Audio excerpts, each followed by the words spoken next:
Live, where news comes first, from the Mesilla Valley and Las Cruces to El Paso and the borderland. This is ABC7's Good Morning El Paso. Breaking news this morning, a sad weekend for law enforcement across the U.S. It was a bloody day on Sunday for police in 3 different states. One officer shot and killed in Texas. 2 more officers shot in Missouri.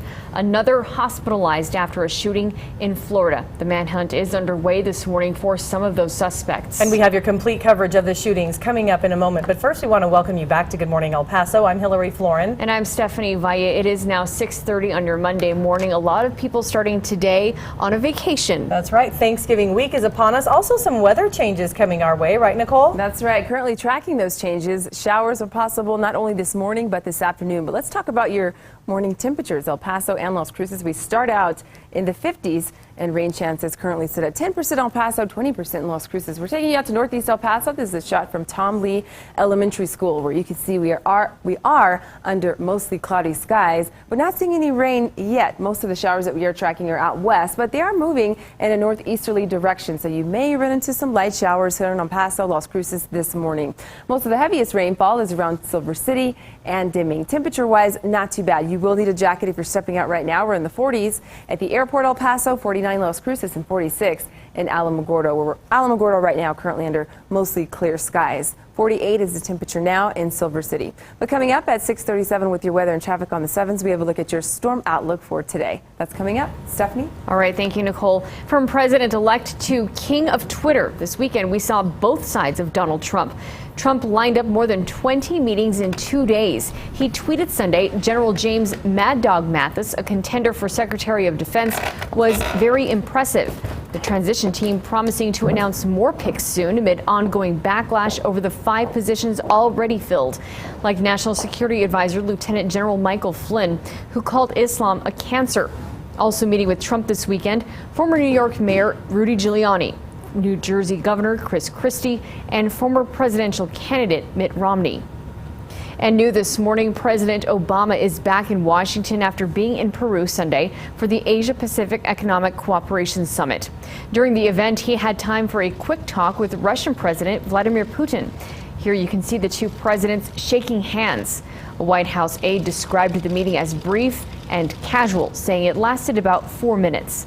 The aide also saying the 2 leaders have had informal chats on the sidelines of summits in the past. A person of interest is in custody in connection with the murder of a police officer in San Antonio, Texas. ABC's Kana Whitworth has the details in our breaking news coverage this morning. In this morning's GMA First Look, a manhunt in both San Antonio and St. Louis after police officers are shot, targeted in their patrol vehicles. In San Antonio, a routine traffic stop turning deadly. Detective Benjamin Marconi, a 20-year veteran of the force, stopping a vehicle just outside police headquarters. A man getting out and shooting Detective Marconi twice in the head through the passenger side window. I've got an officer down in front of headquarters. The 50-year-old father of 2 rushed to the hospital, where he passed away. And overnight in St. Louis, authorities reporting another ambush. An officer shot twice in the face while still wearing his seatbelt, his weapon holstered. The unidentified married father of 3 now in critical but stable condition. And we'll have the latest details live from Texas at 7 a.m. With your GMA First Look, I'm Kana Whitworth, ABC News, San Antonio. El Paso police have issued a warrant for the arrest of a gunman after a shooting in central El Paso. It happened early Saturday morning on the 3500 block of Pershing. Police say an argument between neighbors led to the shooting. Investigators say a 32-year-old man's car was pelted by objects that his upstairs neighbors were apparently throwing outside their window while arguing. The man confronted the neighbor in the parking lot, and that's when the neighbor opened fire, shooting the man several times. He was taken to UMC and is in critical condition. And SWAT called to a hotel after police say a man barricaded himself inside a room and threatened to take his own life. This happened around 11 Saturday night at the Holiday Inn on the 6600 block of Gateway East. Police say an armed guest barricaded himself on the 3rd floor. After several hours, the man was taken into custody and no one was hurt.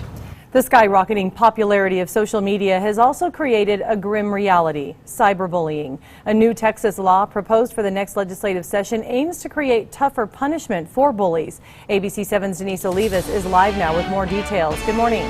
Good morning, Hillary. David's Law was named after a San Antonio teen who took his own life earlier this year after he was bullied online. David's Law would make it a misdemeanor to electronically harass or bully anyone under the age of 18. It would require school districts to include cyberbullying in their district policies and notify parents whose children are victims or alleged aggressors. The bill would also allow parents of victims to sue bullies' families. During last night's ABC 7 Extra, the mother and sister of Viviana Aguirre relived their nightmare. Viviana was a freshman at Isleta High School when she hanged herself in 2014 and was found in her closet. She too was a victim of cyberbullying. Viviana's mother says she tried to intervene by attempting to talk to school administration, but she says Viviana told her that the bullying would only get worse.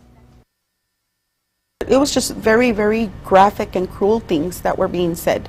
It wasn't just a normal, oh, well, you're ugly and okay, I'll get over it. It was very graphic and deep, where, you know, where they were hitting really, really deep. Cindy Sanchez says that after Viviana's funeral, she did talk to one of the girls who bullied her daughter. Sanchez says that she forgave and keeps in touch with her to this day. Sanchez didn't want to remain angry. She says that wouldn't have helped her cause in trying to end cyberbullying. Back to you. All right. Thank you so much, Denise, for that live update. Right now, we're working to gather more information after a deadly rollover that happened near Sierra Blanca. It happened on I-10 West last night near mile marker 108 near the Border Patrol checkpoint.